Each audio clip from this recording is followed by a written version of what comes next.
ഇർഫാനെ, ഇപ്പൊ ഇതൊന്നും വേണ്ടാന്ന് തോന്നണ്ട.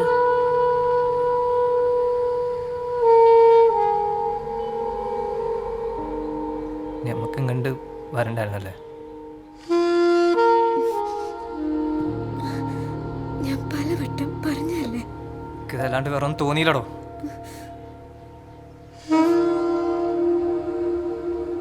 അത് ഞാൻ വിട്ടുകൊടുക്കൂല.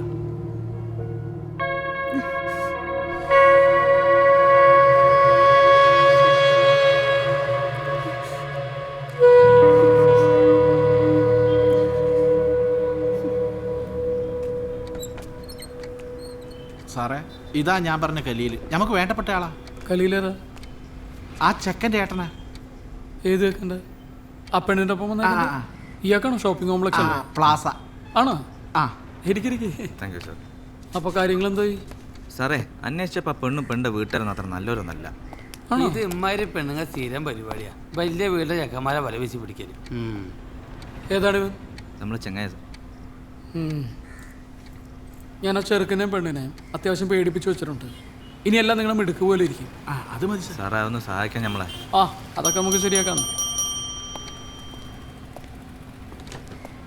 ഇവിടെ ഇവർ ആ ചെറുക്കൻ്റെ അടുത്തേക്ക് കൊണ്ടുപോകും. കേട്ടേ, അതെ ഇത് 1500 ഉള്ളോ? അത്രേ ഉള്ളൂ എന്നാ പറയണേ. 1800 1800. ആ, ചെക്കന്മാരോട് ഞാൻ പറഞ്ഞോളാം, നിങ്ങൾ ഇവരെ പറഞ്ഞു വിട്ടോളൂ.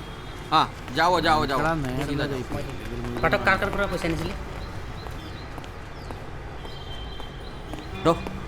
തനിക്ക് ഈ മൂന്നാംകിട പരിപാടിയൊക്കെ നിർത്തിക്കൂടെ? അത് വിട് സാറേ, ഞാൻ CA കണ്ട വിധം കാര്യങ്ങളൊക്കെ നോക്കിയിട്ടുണ്ട്. പിന്നെ നിങ്ങളുടെ എല്ലാ കാര്യം ഞാൻ ഒറ്റയ്ക്ക് ഒരാളെ ശ്രമിച്ചുകൊണ്ടൊന്നും കാര്യമില്ല. അവന്മാരെ ആഞ്ഞ് ശ്രമിക്കുന്നുണ്ട് തന്നെ കൊടുക്കാൻ. ചെന്ന ചെറു കാര്യം പറയും. ചെല്ലുന്നു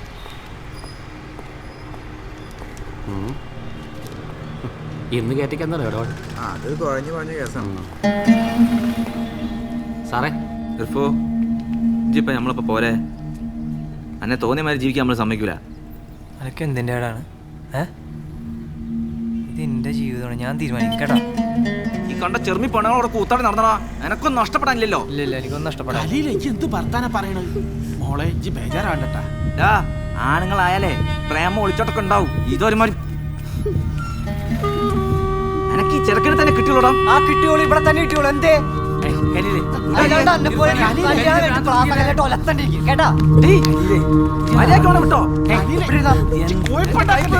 ഞാൻ വേറെ കൊണ്ടടി.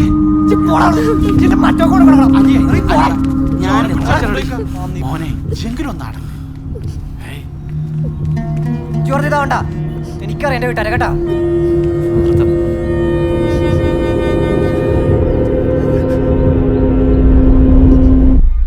ചെക്കൻ കുഴപ്പമുണ്ടാക്കുമോ? അവൻ കയറി കുറ്റേക്കില്ല എന്ന് പറഞ്ഞാൽ കാര്യങ്ങളാകെ കുഴഞ്ഞു പറയും. അതൊന്നും കുഴപ്പമില്ല.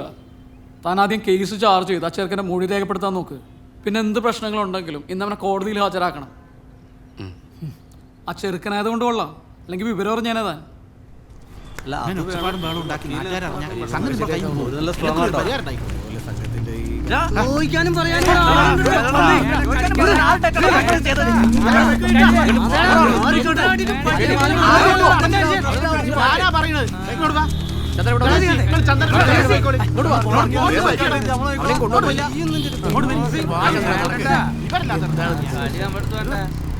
ഇങ്ങനെ വെറുതെ ഒച്ചയും വിളി ഉണ്ടാക്കിയിട്ടൊന്നും കാര്യമില്ല കലീലേ. കാര്യങ്ങൾ നയപരമായിട്ട് കൈകാര്യം ചെയ്യണം. നമ്മളെ ചെക്കനെ കേടൊന്നും കൂടാതെ പുറത്തെത്തിക്കണ്ടേ? നിങ്ങൾ എന്താ ചെയ്തോട്. അസ്സലാമലൈക്കും. വെരി കേട്ടി. കാര്യങ്ങൾ നമ്മളെ കയ്യിൽ നിന്ന് വിട്ടു പോകുന്നതിന് മുമ്പ് ഇത് ഡീലാക്കണം. ഇക്കണക്കിന് പോയാൽ കാര്യങ്ങൾ നമ്മളെ കയ്യിൽ നിന്ന് വിട്ടുപോകുന്ന തന്നെയാ തോന്നുന്നത്. ഈ ഗലിയിൽ വെറുതെ ഒച്ചയും വിളി ഉണ്ടാക്കുക. നിങ്ങൾ വരി, എനിക്കൊരു കാര്യം പറയാം. ചായ വരട്ടെ കലയില്? 2 ചായയും കൂടി.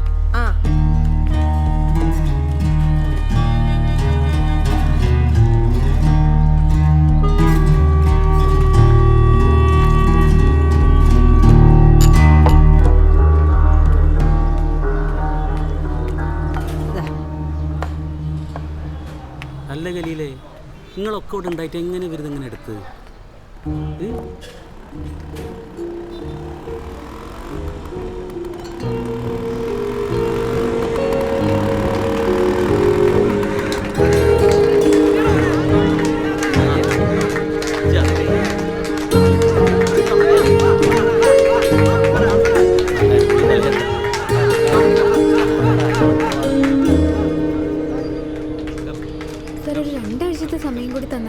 അതൊന്നും എനിക്കറിയണ്ട. പ്രോജക്റ്റ് സബ്മിറ്റ് ചെയ്യാൻ സമയമായി. ഒരാഴ്ചക്കുള്ളിൽ മെറ്റീരിയൽസ് കളക്ട് ചെയ്ത് പ്രോജക്റ്റ് സബ്മിറ്റ് ചെയ്യണം.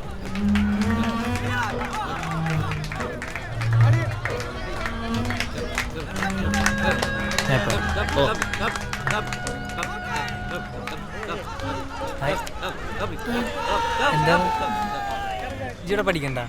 അല്ല, ഞാനിവിടെ ബഷീർ സാറിനെ കാണാൻ വന്നതാ. ഒരു പ്രൊജക്റ്റ് സബ്മിറ്റ് ചെയ്യാനുണ്ട്. പ്രൊജക്റ്റ്? പൊന്നാനി അങ്ങാടിയും പള്ളിയും സംബന്ധിച്ചുള്ള ഒരു പ്രൊജക്റ്റ്. ആ, എൻ്റെ പേര് അവിടെ തന്നെയാണ്. നമുക്ക് ചെയ്താലോ പ്രൊജക്റ്റ്? ഇർഫാൻ എൻ്റെ കൂടെ നിൽക്കാൻ കഴിയുമോ ഒരാഴ്ചത്തേക്ക്? അതിനെന്താ, ഞാൻ ഒരാഴ്ച ഫ്രീ ആണ്. എനിക്ക് പ്രത്യേകിച്ച് പണിയൊന്നുമില്ല, ഞാൻ വരാം.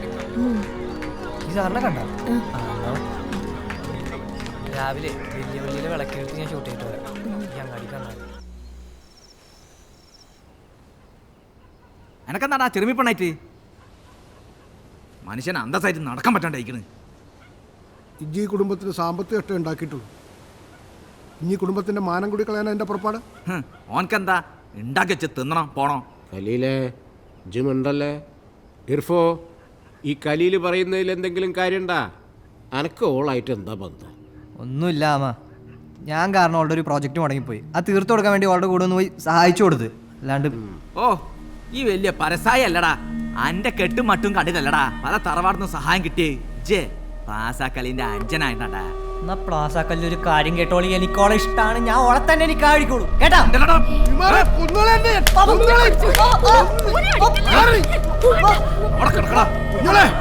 മഹല് നന്നാണെങ്കിൽ ആദ്യം എന്റെ പേര് നന്നാവണം. എന്നാലേ ഈ താനമാനങ്ങളൊക്കെ എന്നോട് നിൽക്കുള്ളൂ. എനിക്ക് പച്ച വെള്ളം കൊടുത്തു പോരുത്.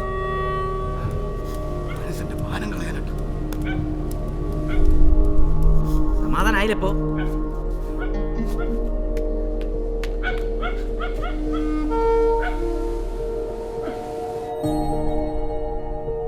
ആദ്യം ഇർഫാൻ പറഞ്ഞപ്പോൾ തോന്നിയത് ഓൻ്റെ രസത്തിന് പറഞ്ഞാന്നാ. പക്ഷെ ഒരാഴ്ചത്തെ ഞങ്ങളുടെ യാത്രക്കിടെ എനിക്ക് മനസ്സിലായിരുന്നു ഇർഫാൻ മറ്റുള്ളവരെ പോലെ അല്ലാന്ന്. അതുകൊണ്ട് തന്നെയാ ജാതിയും മതവും ഒന്നും നോക്കാതെ ഓൻ്റെ കൂടെ പോവാൻ തീരുമാനിച്ചു. പക്ഷെ ഇപ്പൊ കാര്യങ്ങളൊക്കെ ഞങ്ങളെ കയ്യിൽ നിന്ന് പോണ പോലെ. നിങ്ങൾ ടെൻഷൻ ആവാതെ, ഞാനൊരു കാര്യം പറയാം. ഇർഫാൻ ഇപ്പോൾ തൽക്കാലം വീട്ടുകാരോടൊപ്പം പോകും. അനന്തയെ നമുക്ക് സേഫ് സ്ഥലത്തേക്ക് മാറ്റാം. എന്നിട്ട് കോടതിയിൽ നിന്ന് നമുക്ക് അനുകൂലമായൊരു വിധി പഠിക്കാം. ശരി. എന്നെക്കൊണ്ട് കുറ്റാറ്റെടുക്കാൻ കഴിയൂല സാറേ. ഞാനൊന്നും അറിഞ്ഞുകൊണ്ട് ചെയ്തതല്ല. നിങ്ങളെല്ലാരും കൂടെ എന്നെ കൊണ്ട് നിർബന്ധിച്ച് സമയിപ്പിക്കുകയാണെങ്കിൽ ഞാൻ മജിസ്ട്രേറ്റിന്റെ മുന്നിലാണ് തുറന്ന് ഞാൻ പറയുന്നത് പറഞ്ഞില്ല സാർ. ഇതുവരെ നീ കണ്ട പോലീസിനല്ല ഷിഹാബെ നീ കാണാൻ പോകുന്നു.